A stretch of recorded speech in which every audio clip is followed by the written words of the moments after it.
I have been spending a little time going through our success principles.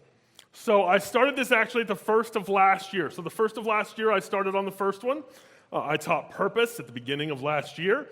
And then what I decided is it would be a lot more fun because we're doing so many events, and at every event I got to talk about something different.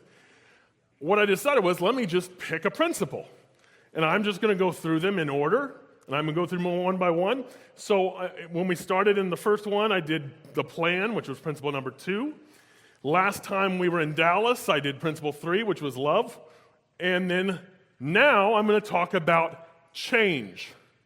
Now, let's just admit, I know some of you are like, oh, crap. Oh, I'll take a deep breath in and let the moans out. Yeah, get them out. Because we're going to spend an entire hour talking about change. Now, I know that's not everybody's favorite, but I promise you, I'm going to make this fun. I'm going to make this easy because I want you to master it. So I started with principle 1, which is purpose. Purpose is the why behind everything. Principle number 2 is plan. The plan is the what. What are we going to do to get there? Principle number 3 is love. And love is the fuel. It is the fuel that makes number 1 and number 2 worth it.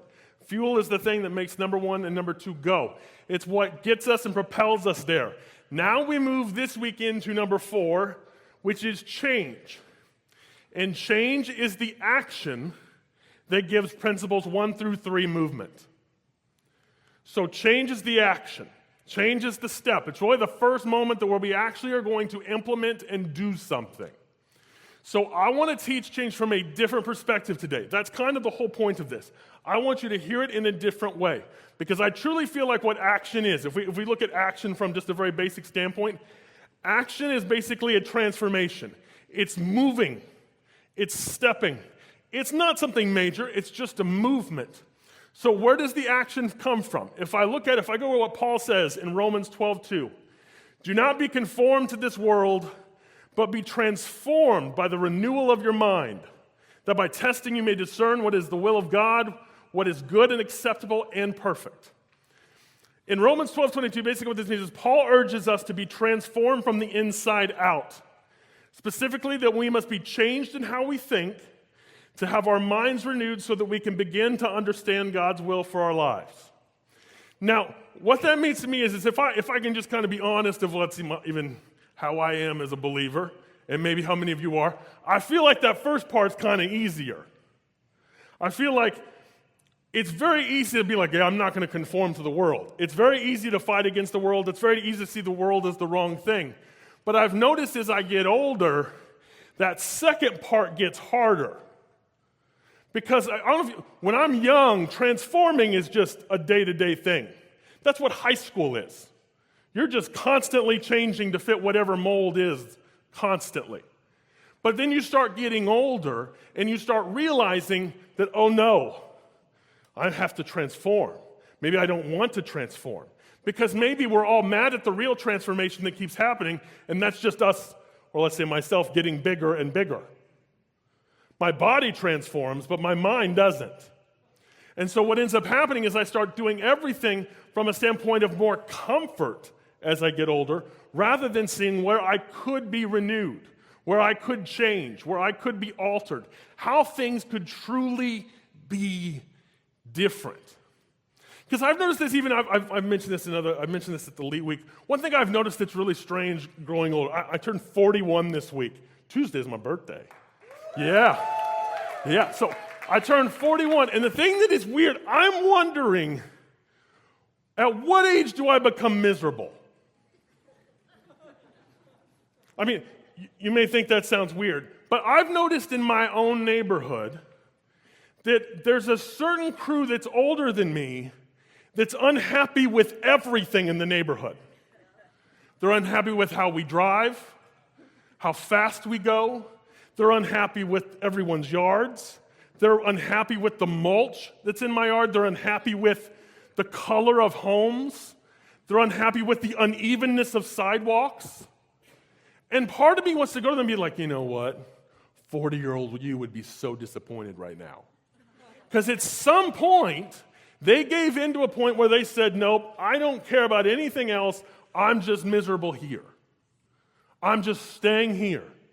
And the problem with just admitting and just going into a staying here mindset means that you don't realize a lot of the things that you're missing. We think that by staying in comfort, it's only comfortable.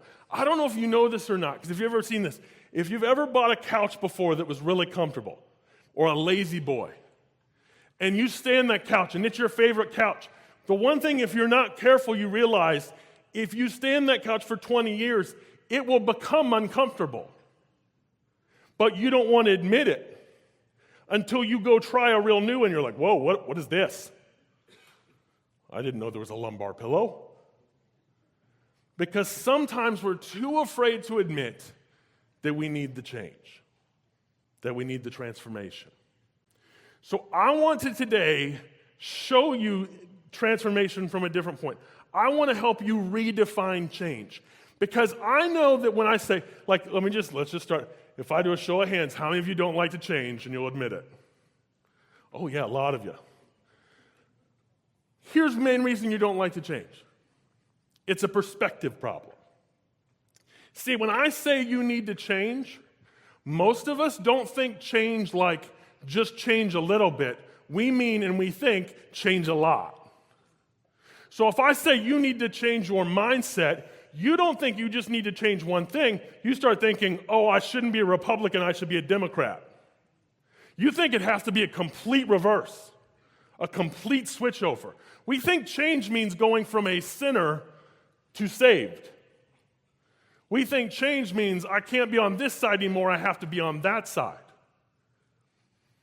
But see, I know that that's not how it works. See, I know that if an airplane takes off in London, and it takes off for Seattle, Washington, when it's on its way, if when it first takes off moves only 1 degree left, instead of Washington, it'll land in LA. 1 degree. Not a complete reverse, not a different change, 1 degree. I think that might have been 2, I don't know. It's barely anything at all. See, change is only big if we make it big. Change is only a giant, horrible, hard, scary thing if we choose to believe that's what it is. But a lot of times, what it really is very simple. So even for you, docs, when we come to you and we say, hey, we need to change this, you don't see it as, oh, I'm just changing a procedure. It's very easy for you to see as, they're just flipping the practice upside down. I'm not even going to recognize it anymore. It's like, no, I gave you a paragraph. Just read the paragraph. Oh, it's going to change everything. What am I going to do? I remember when we released our last report of findings, which took literally 6 pages away. Very nice. I remember we took it to someone, we told them, I said, look, we want you to change to this. And they looked at it, and they said back on the coaching call, they said, this is going to take me 3 months to learn. What? You know why it would take 3 months? Because you don't want to change. It's not because it's hard. It's not because it's tough. It's not because you can't. It's just a decision that you've decided to see change as explosive change rather than just, oh, I moved a little bit. Because even right now, as I'm standing on the stage, if I just step like that, I'm in a different spot with a little different perspective. We know this when you take pictures. Anytime you go to take pictures, how many of you know that if you just move a little bit over, it changes the whole picture? How many of you know if you hold the camera down here, we all look chubby, but if we hold it up here, we delete the chin, you know? We make it better. It's a little bit of change. But the problem is we don't see it as a little bit. We spend too much time just trying to see changes. Let's just redo and undo everything. Let me give you another easy example of change. Let's imagine for a second that your doctor decided to take the entire team to Disney World. Now, docs, I'm not saying that should happen. This is not a pressure moment. This is not a pressure moment, otherwise, even though I know they deserve it, and I think it'd be a good thing. But see, this is something, let's say we all go to Disney World together, and we walk through we walk through Main Street, and we're walking our way, and when you're talking to your doctor, and your doctor says to you, all right, team, you know what I've decided? I've decided that I think we should start at It's a Small World. I think it'd be a good place to start. It's a very famous one. That'd be really good. So you decide to start at It's a Small World. Now, in starting at It's a Small World, what really happens here is that you ride the ride. You ride the ride, you go through the whole thing, you get on the boat, you go, it's a small world after all. You go through the whole thing, get stuck at the end. You all get off, and all of you are like, all right, great, we did that, let's go. And the doctor then looks at you and says, you know what? We're going to do it again. I like this one. This is a winner. This one makes sense to me. This is easy. Let's get on the boat. So you get on the boat, and you ride around again. And you get off, and your doctor says, yep, I knew it. It's a good one. Staff, get back in line. We're going to do it again. Now, let's just be straight, staff. How many of you are quitting at this point? I mean, let's be honest. There's going to be a point in time of the day where someone's like, screw this place. I will pay to go back. I am not riding that ride again. But that's what that is. I'm not saying it's a major change. I'm not saying we get in the park and go home. I'm saying pick another ride. Any of them. There's tons of them. But what if you just do the same one over and over, even though it's a good one, even though it's a nice one, even though it's a popular one, even though it's a memorable one?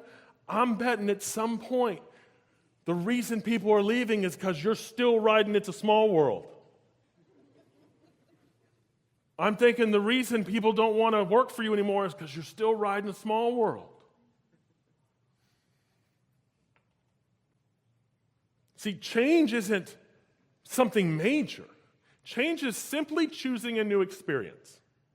That's what I want you to see it as. Change is choosing one more, one different, one little experience. So if we pull out our map and we look at the Magic Kingdom, look at all those experiences. Look at all of them. Some are scarier than others. But literally, Peter Pan's across the street. It's about 30 feet away. Let's just go there. Just a different experience. That's all it is. I'm not asking you to just be like, nope, I'm not coming here ever again. I'm saying, just change to a different ride. See, change is just, we're going to go try something else. We're going to go do something else. But see, when you're resistant to change, you write off things for the wrong reasons. There are a lot of you that could have really amazing, awesome experiences that you've missed out on just because you were scared of just getting in the next line. I know this from a very unique standpoint. My mom is not a great ride person. She loves them when she gets on them, but she doesn't like enclosed spaces. She's very claustrophobic. She gets nervous with crowds. She does not like darkness at all. So every time, because we've been to Disney so many times, she can't really remember what they are. And so we'll have kind of discussion on the way to each ride of, what's this going to be? Is this one I can do? So it just so happened, the last time we were at Disney World, I said, hey, Mom, we're going to go on Rise of the Resistance, which is the new Star Wars ride. And so we're in line for Star Wars Rise of the Resistance, and she goes through this thing. She says, now there's no like enclosed space. No, we're good. She's like, it's not dark. I was like, no, it's not dark. She's like, there's no like roller coasters or drops or. It's like, no, we're fine. We're fine. I was like, look, Nolan's coming. My 3-year-old. He's coming. You can come. Like, if he can get on it, this should be easy. So we get on, we go through the deal. You get on the ride. How many of you have done Rise of the Resistance? Okay, for those of you that have not, there's some things that happen on that ride. So there's one point where you're riding through this kind of armory section, and you don't know it, but you backwards-wise get onto an elevator thing that just shoots you up in the air, in the dark. And so we're kind of cruising through this thing. We back in, it shoots up, and Mom's sitting in front of me. And she leans back and she goes, "Ryan, I'm going to kill you." And I was like, just wait. And as you get to the end of the ride, because we've gone up, we have to go down. And so there's a scene at the end when you're flying through space and you get ejected and you don't know it. The whole place goes pitch black and it just drops you a whole level. And she just starts yelling. And we get off the ride, and my mom's just nervous and just shaking, furious with me.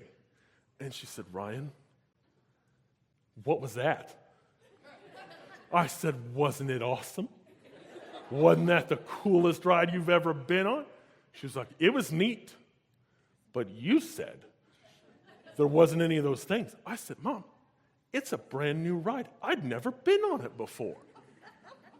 I had no idea. I just knew it was the new one, and I knew you should go. Because if the 3-year-old..." And she was mad at me the rest of the day, I will say. She was not thrilled with it, really didn't do another ride after that. But she also said later that night when we were at dinner, she said, "You know what, that was an incredible ride. I have never seen anything like that before." And see, to me, that's what it's about. See, I'm not saying that every change is going to be comfortable. I'm not saying that every change is going to be welcomed. And I'm certainly not going to say you're going to enjoy every change. But what if you just saw it as a new experience? Not every experience works.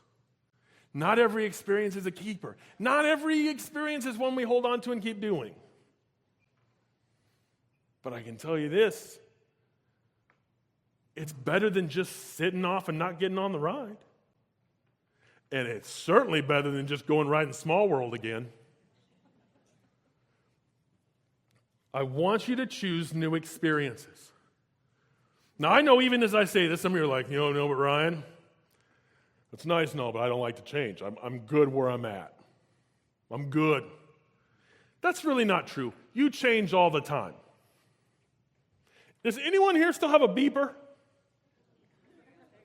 Anybody? Some of you are like, "In a drawer." Yeah, you have one. You still don't throw things away. Anyone here still go to Blockbuster? How many wish you could? Oh man, I wish I could. Blockbuster, what an awesome place that was. So you're also telling me that during the pandemic, none of you could order food anymore. Because did we have menus? Or did we have QR codes? So when you got the, we just can't eat. No, even the stubbornness of you were like, you still did it. Even you say, "Well, Ryan, all those things don't matter. I still am not into change." Yes, you are into change. Here's a simple question. Are you wearing the same thing you wore yesterday? No. So that means you did what? You changed. Moms, we got any moms in here? How many of you leave a diaper on for a week?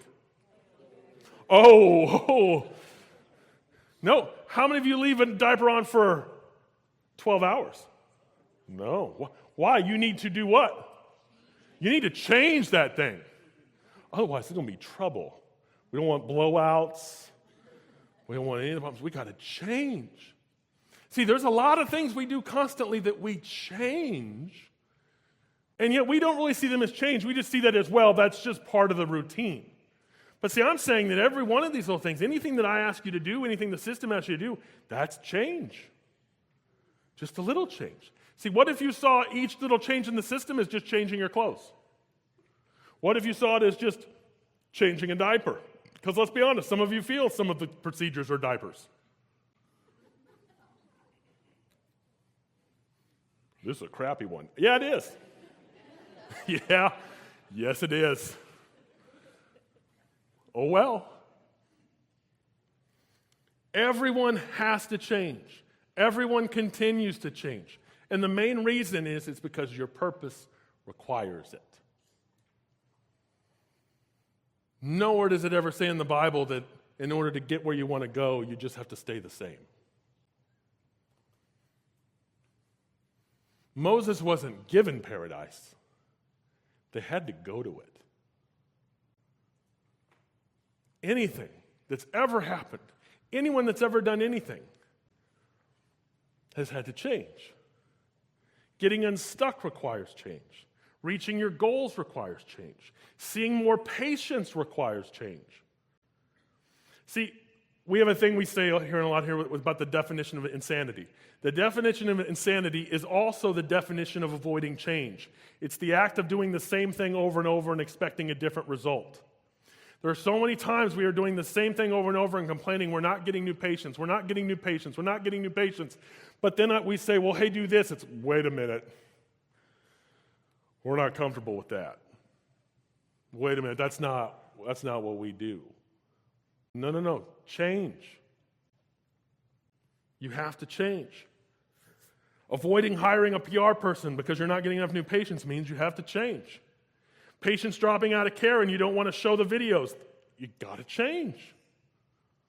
Not flip upside down. Just try a new experience. We have to change. We have to do things a little bit differently.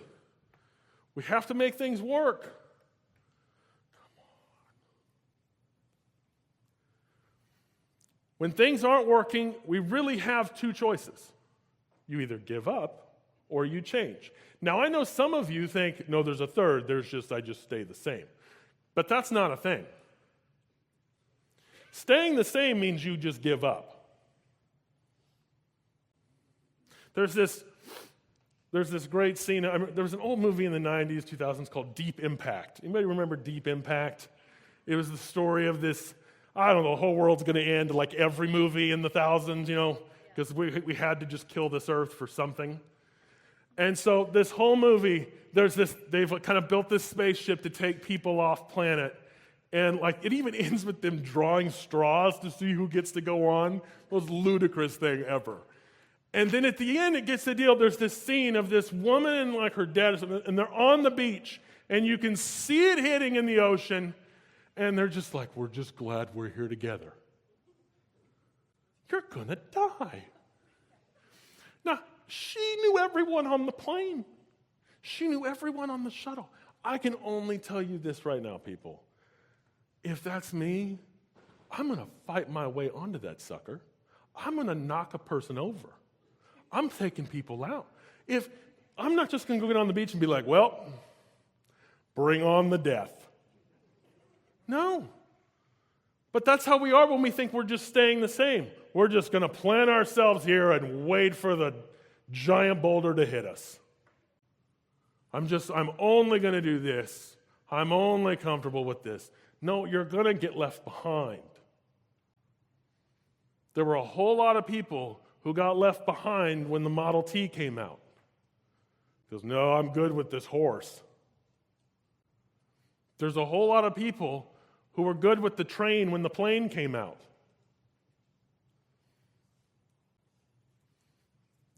We either give up or we change. Because at the end of the day, quitting is the protest of change. Because 9 times out of 10, when we as coaches tell you to do something, your answer, if you don't want to do it, isn't, I'm not just going to do that. It's a screw it all. It's I quit. I'm out. I'm done. Well, it's just it's just a new experience. It's just one little thing. So what I want you to see is have new experiences for all. Because it's going to matter. No matter what age you're at, you need new experiences. If you're over 50, how many over 50 people we got? Yep. Some good people raising their hands there. Over 50, you need to change and have new experiences. You need to accept the younger generation and stop trying to change them. You need to be open to Generation Z, as unexplainable as they may seem to be. You may not get it. You may not, I don't even know who these people are. I don't care. You need to change because they're not going anywhere. They're going to keep them, and you got to hire them. Now, the under 50 crowd, who here's under 50?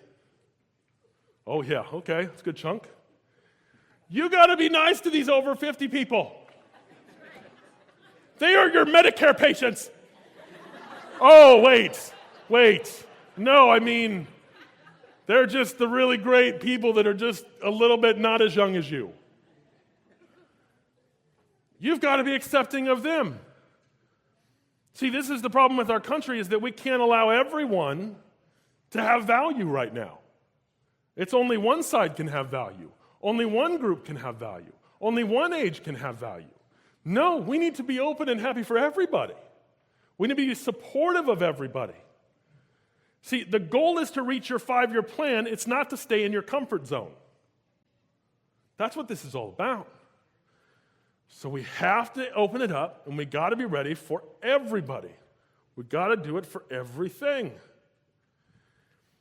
Now, what we can't do, and this is the one that's probably the biggest problem, we can't go for the change we all really like. There is one change that everybody loves, and that's the change of you do it. We love change if it means somebody else does it.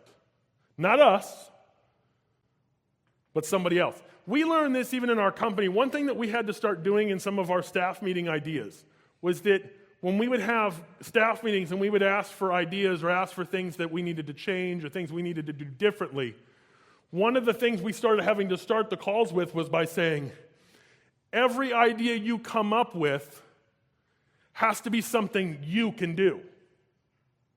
Because we started realizing that every time we asked for input on something, every idea was for other people to do. Well, you guys should really do this. You should really do this. It'd be neat if this. And we say, well, what about you? What would you? Oh, I'm busy. I'm full. No, it's you. See, we can't just agree that everybody else to do what everybody else wants. See, doctors, you want your staff to change. You want insurance to change. You want state associations to change. You want us to change. I think most of our country, we want Gen Z to change. We want boomers to change. We want Democrats to change, Republicans to change. You want your family to change. When we talk about change, we don't ever talk about change that we can do. We talk about change that everybody else has to make happen. See, it's not that we don't believe in change. We just know it's easier if everybody else would do it. It's simpler. So, because even I know this, because I've learned this from other classes, and I've had to really watch this when I prepare these classes. If I teach a class where all I do is tell the doctors to change, the staff are like, this is the greatest class ever. Yeah, nail him. Nail him. She's the problem. And then the doctors just look angry at me the whole class. Now, on the opposite side, if I teach a class where all I say is, staff, you're the problem. You have the issues. You're the stuff the doctors are like, yes, I agree. They're driving me insane. See, both sides have to change. It's not just one. It's not just the other. See, here's the truth about it. If everyone and everything changed in your favor, you still wouldn't reach your purpose because of your refusal to change. See, I know that if everybody changed the way you want, if the government changed the way you want, if your taxes change the way you want, if your social constructs change the way you want, it still wouldn't matter because you would still find a way to stay in the way that you are now. Because even if all the things fell into place, you would have to change. And you know why you'd have to change? Because you'd finally have to get happy. But you've spent so many years being miserable, even if everything changed, you'd be like, nope. the sun is out too long. Nope. I wanted it to be 70 today, not 84. We would still find a way. It still requires you to change. Change is absolutely inevitable. So how do we accept it? How do we accept change? Now, you might recognize this guy on the screen. When I graduated college, I spent my first year out of college working at Walt Disney World. I was a full-time cast member as a monorail pilot. Look at this guy. He has no idea how beautiful and awesome he's going to become. Don't laugh at that, please. See, in order to take your office, I worked as the monorail, and when you work at the monorail, you are driving a train. And here's the thing about a monorail. It's on a track. It can't just go wherever you want. If you want it to go, you make it go, and it's going to go the same place every time. It's a circle. It has 2 stops, there and here. We're going to the Magic Kingdom or we're going to the Transportation Center. There's no other way. This is it. And yet, for all the time I spent there are people who walk up, get on the platform, and are like, I don't know if I should get on or not. Where does this go? They're like this, well, we might want to go to Epcot. We might want to, I don't know. Let's just wait. And you don't realize it because most of you that go to Disney World, you typically are just, we got to get in there. We got to go fast. But if you take the time to look back, you'll see people on the fences sitting back just looking around because they can't even make the decision to get on. See, change means you got to get on the train. You got to get on board. It has a set destination. See, that's the thing about all of our stuff. We know that with the 5-year plan, we have the destination. We know the destination. Your coach knows the destination. Your coach knows that if you just get on the train, you'll make it to the destination. And we're all sitting there begging you on the train saying, get on. And you're, well, I don't know if it's safe. I don't know if it's comfortable. I don't know if it's what I want. No, you have to get on board. You have to get on the train. See, your train is boarding. The 5-year plan's ready. It's fueled up. The plan is set. It's driven by purpose. And your coach is already there. And they're like, the doors are going to close. Get on. If you want to get on your destination and reach your goals, you have to get on board. So get on the train. There's a reason why that they tell you even when they're on the monorail, if you know it, please stand clear of the doors. Because they're telling you, it's going to shut. We're going to go. Are you coming or not? And what's amazing about the deal, and this is why choosing change is just so much easier if you just accept the fact that you're going to have to do it. There's inevitably on every single monorail one family that decides at the last second, okay, we get on. And they always get caught in the door. And then the door just jams over and over. Because even when it was an easy decision, it was hard. And then if you've ever ridden with that family, they get on, they're like, I don't know if we made the right decision. They still feel nervous. They still look scared, which is fine. But you still got to get on the train. You got to get on the 5-year plan train. See, if you're not on board, you're delayed. See, I know this because, as another example, I fly a lot. When you're delayed, you're not going anywhere. You're just stuck. You're just staying right here. I fly a ton and this happens. See, when you want to go somewhere, it gets frustrating when the people who control the planes delays my results. But when you delay your train, it's your delay. It's not anybody else's. See, most of you, the reason you aren't hitting your goals is because you've already delayed yourself. It's not that the train isn't ready. It's not that the plan isn't set. It's a self-inflicted delay. You're delaying your professional goals. I'm waiting for the right time. There is no right time. There's just this time. You're delaying your plans of finding a spouse. we have a friend, and she comes over, and every year, she's single, been single for a while, and every time she'll say, it's our Christmas party. At our Christmas party, she'll come and she'll say, if you guys know any single guys, I'd really appreciate it if you could do something. And we always ask the same question. Well, have you put yourself out there? Have you gone to church to find it? No, I'm not going to do those singles things. Have you put yourself online Christian mingle or match? No, that's not for me.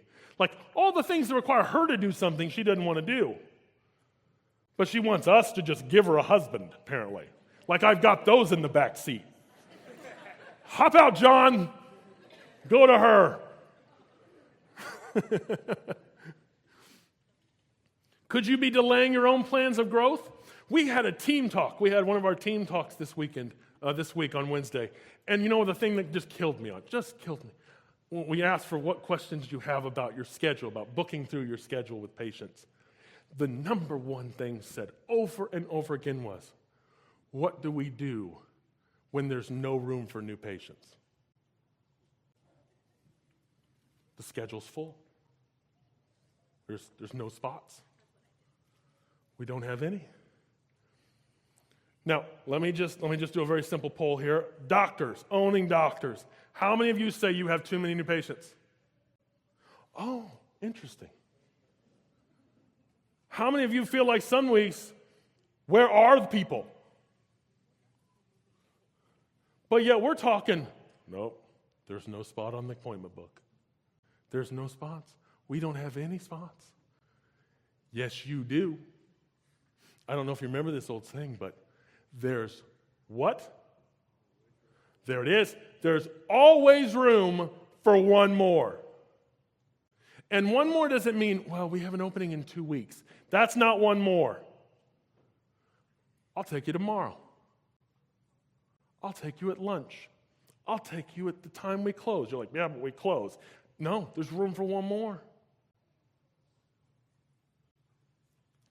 It's always surprising to me that everybody says all we need is new patients. If we just have new patients, be better. But then if you really found out, you might realize that we've been turning people away. Because the calendar. You may be delaying your plans of retirement. It's time to get on a train, because even if you're going to retire, it's going to require some changes. If you want to get what you want to get out of it, it's going to require some change. It's kind of like selling your house. Anyone who's ever sold their house before knows that you don't just move your stuff out of it and sell it. You got to make it look nice now. If someone's going to tour it, it's got to look nice. It's got to be clean. You got to fix the stuff you've been promising to fix for 6 years. You got to get it ready. But all of these delays, the delays wear you down. If there's anything I've ever noticed in an airport when there's delays, it's not a room full of happy people. It's a room full of frustrated people. And if you're tired of the delays, it's a simple choice. Just get on the train. It's ready to go. It's all set. Your coach is on the train. They're waiting for you to get on. So in every little step, my coach said to do this, but it's not going to work at this town. No, get on the train. The system says do it this way, but I've always done it this way. No, get on the train. Get on the train. Quit waiting. Quit delaying. The world is horrible, but this must be the end times. No, it's not. Get on the train. I sometimes imagine what the slaves in Egypt would think of us if they saw our lives today and us complaining about it's the end times. But they'd be like, yeah, you got it easy.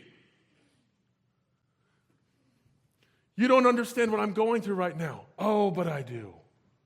Oh, but we do. You don't know what I'm going through, but guess where I am? I'm on the train. Got to get on the train. I want to finish, because it's Disney, because I've been talking to, we're going to finish with some Nemo, okay? And on a high note. I want to watch this clip, because to me, this is the very simple deal. This is the epitome of us just holding on to stuff because we just want to hold on. Not because it's the right thing, not because it's the necessary thing, but because we're too scared to change and do it any other way. We're scared of what the experience will be, just like Marlin here in Finding Nemo.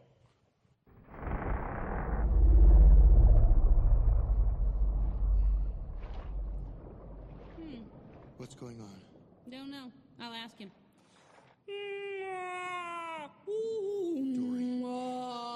Dory. What's Dory. going on?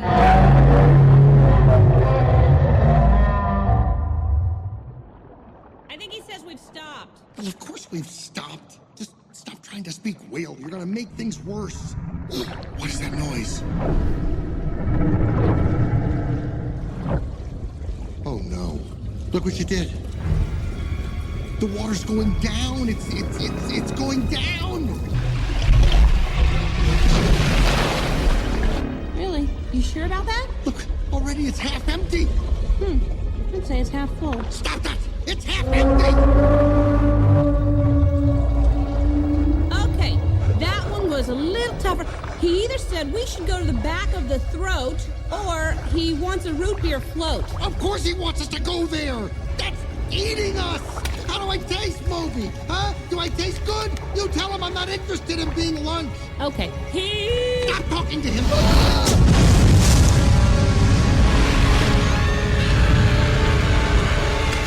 What is going on? I'll check. No! No more whale! You can't speak whale! Yes, I can! No, you can't! You think you can do these things, but you can't, Nemo!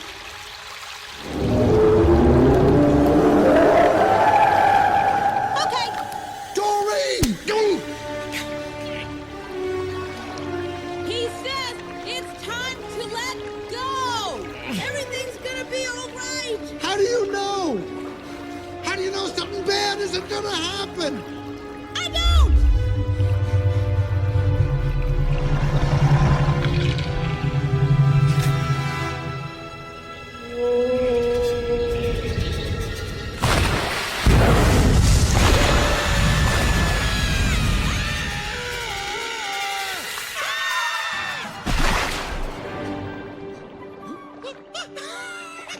We're alive! Look, Sydney. Sydney. Sydney again. You were right, Dory! We made it! We're gonna find my son! Thank you, sir! Wow. I wish I could speak whale. Okay, all we gotta do is find the boat that took him. Right. Come on, Dory. We can do this! So to me, that's the epitome of all of this. You just got to listen. Your coach knows. Unlike Dory, your coach knows where we're going to go. They know what we're here to do. You just need to listen. You just need to let go. Remember that one? Let it go, let it go. You need to let go, man. You need to let go. And realize that the one thing that I know that's different, because when you were young, think about for most of us, when we opened our practices, you didn't know anything, so you just did everything we said. And when it worked, you were thrilled. When it didn't, you tried something else and it worked. See, the difference here is you just tried a new experience. You weren't flipped upside down. And here's what I can guarantee you. I can guarantee you this. None of it's going to be as hard as going out a blowhole. You can handle this. You can do this. It's time to choose new experiences. Can you choose new experiences? Yes. Can we accept change? Yes. Very cool. We are going to take... Oh, Keith, I'm on time. I don't know how if you know. I'm not sure. Yeah, well, revel in it. We're going to take a 10-minute break. We'll be back with Joel Manby. Thank you, everybody.